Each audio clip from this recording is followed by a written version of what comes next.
Hey, sexy people. When good girls go bad, the boys go right after her. Whether we're talking about the first woman in Eve, or Delilah, or Mae West informing a coat check girl who looked at her jewelry and exclaimed, "Goodness, what beautiful diamonds," that goodness had nothing to do with it. One thing we can be certain of is that the bad girl exists and she's here to stay.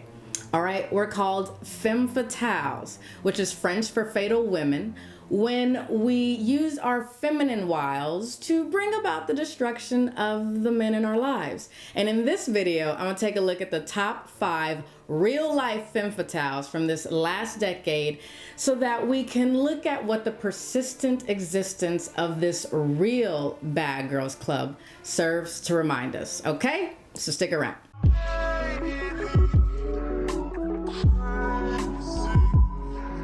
Welcome back. Tasha Caulfield here, writer, comedian, author of The Karen Feeding of Sex Symbols, here once again to help us smart and sexy, pretty messes feel more loved, secure, and on top of our world.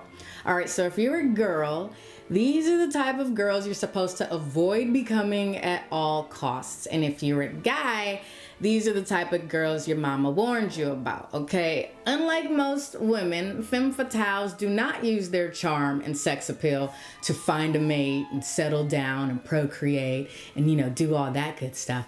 No, they use it to pretty much get whatever the hell they want in this life.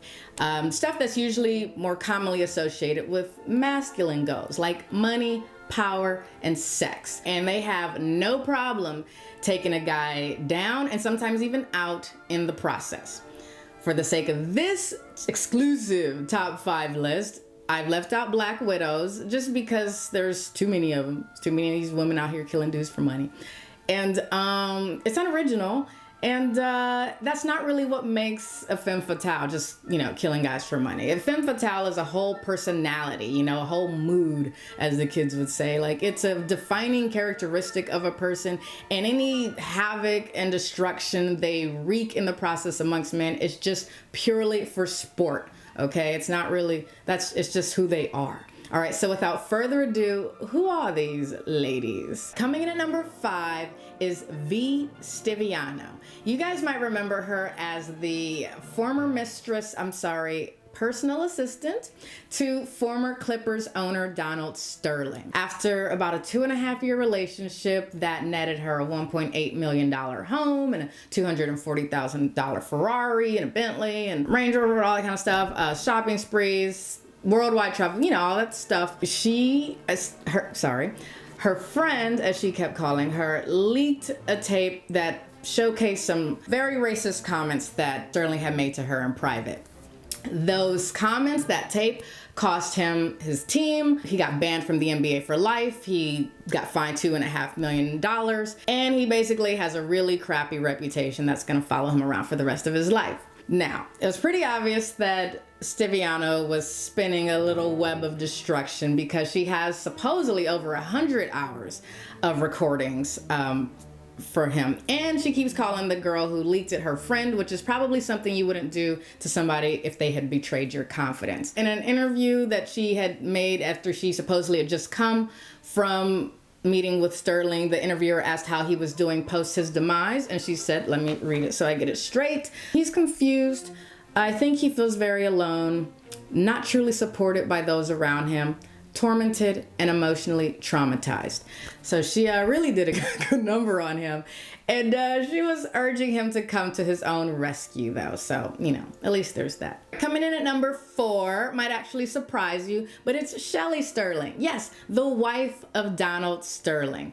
Usually the wife who kind of just stands by and lets you hang yourself has her own agenda. She might have the ring, but she doesn't have your back, okay? She is really just looking out for herself regardless of what happens to you.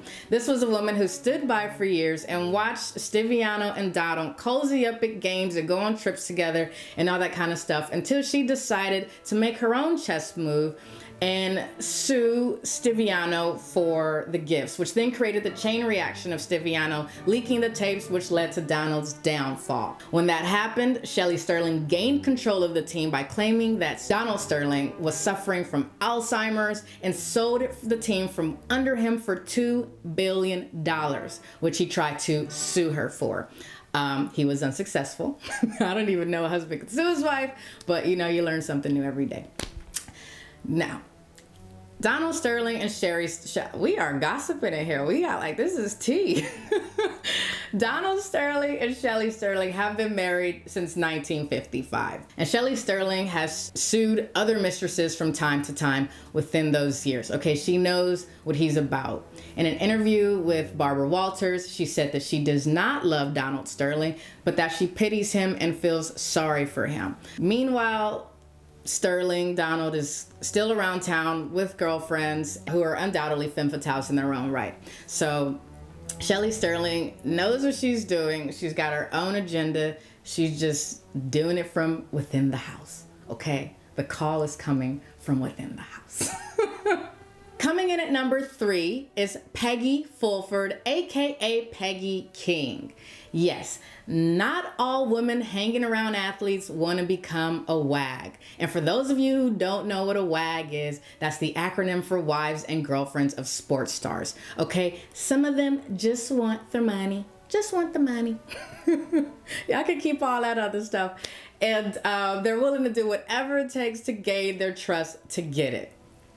Peggy was considered a sweet-talking beauty who basically posed as a Harvard Law graduate and certified financial planner and stole millions of dollars from professional athletes. All right, she used both her sex appeal and motherly nature to gain the trust of these guys by saying that she wanted to help these, boys who grew up in these inner city communities and didn't have, big financial background families, all that kind of stuff, to help them have generational wealth and to not get taken advantage of by outsiders, because a lot of times they are targets for fraud because they don't know much about how to invest money, how to deal with their money, because they spent so much time, focusing on developing their talent. So she was going to come in and help them, come up in the world, not just them, but their family and their legacy. And she was going to do it for free.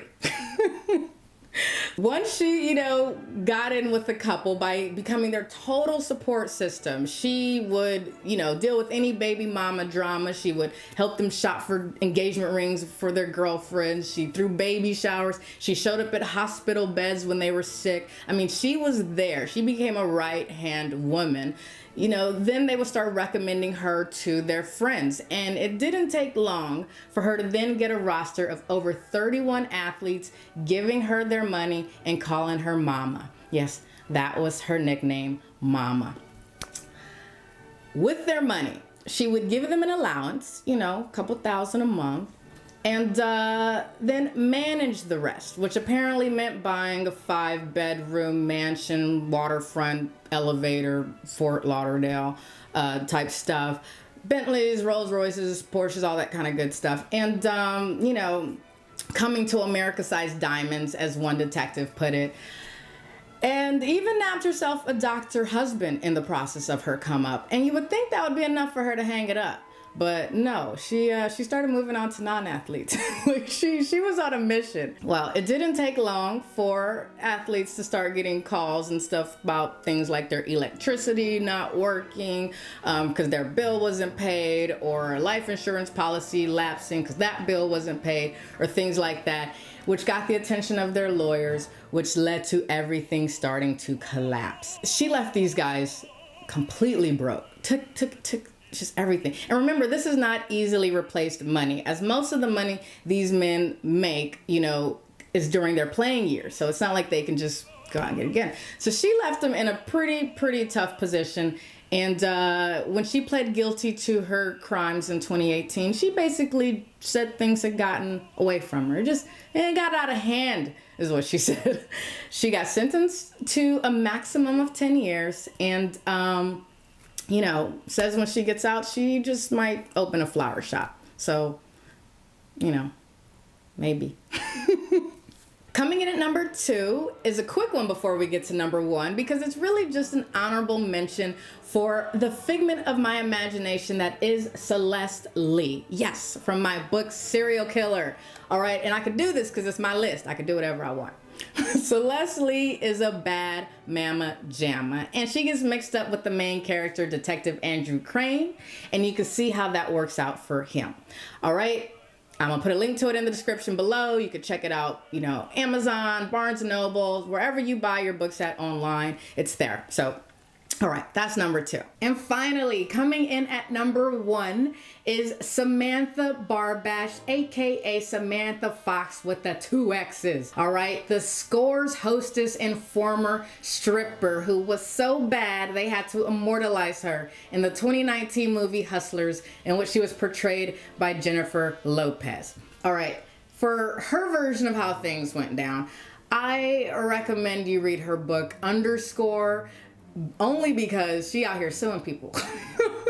Like, she's suing Jennifer Lopez for not getting all the facts straight. So, I'm going to just say that. But basically, her misdeeds involve her being the ringleader of a couple girls, namely Rosalind Keough, who claims to be the CFO to Samantha Barbash's CEO, Karini Pascucci, and Marcin Rosen, who were all involved in a scheme that involved drugging Wall Street men and other club regulars that came into their famous New York strip club Scores, and taking them for about $100,000 a night.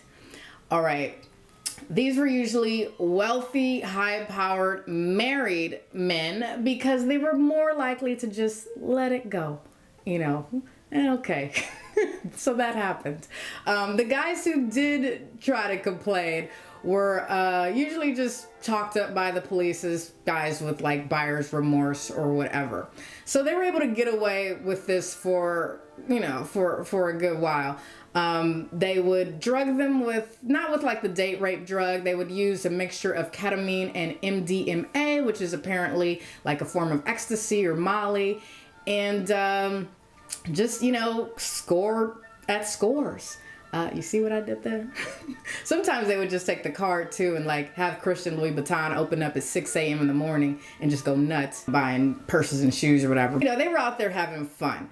It all started to come crashing down when Pascucci, who was one of the Fishers, she was a massage girl at Scores first, and then Barbash recruited her into becoming one of the Fishers, which were girls who go to like restaurants and stuff like that and lure guys in to the club for their extortion. She, entertained a guy 4 times. They'd have to go out on dates and stuff too. He was a doctor though. So, when he got that $100,000 bill, he didn't really want to pay it. And he kind of knew he was drugged a little bit. And so when Scores started to sue him for the bill, he sued as well. And then the law got involved and they did a sting operation, and Rosalind Keough got nervous and folded. And then, it all came crashing down. 2 of the Fisher girls got a couple weekends in jail, and Rosalind Keough and Samantha Barbash both just got probation. One of the Fishers, Pascucci, says that she doesn't really see anything wrong with what they were doing.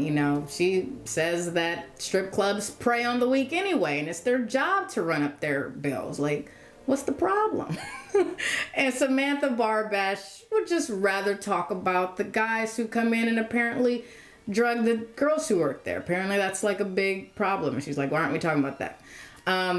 Whatever the case is, Samantha, ringleader, brains, is doing just fine, according to her and OprahMag.com. She has her book, and she apparently owns a spa. So, there it is. All right, so what is it that these women serve to remind us? They serve to remind us that there is no such thing as the weaker sex. Okay, we don't need to victimize ourselves every time a man behaves in a way that we feel is inappropriate or uncomfortable or whatever, because we are just as dangerous as they are, if not more so dangerous, especially since we got the law on our side half the time. So rise up. The world is not harder for you because you're a woman. On the contrary, it's scared of you because you're a woman. All right? Like this video and subscribe and hit the notification bell. And until next time, remember that this is Tasha Caulfield reminding you to stay sexy.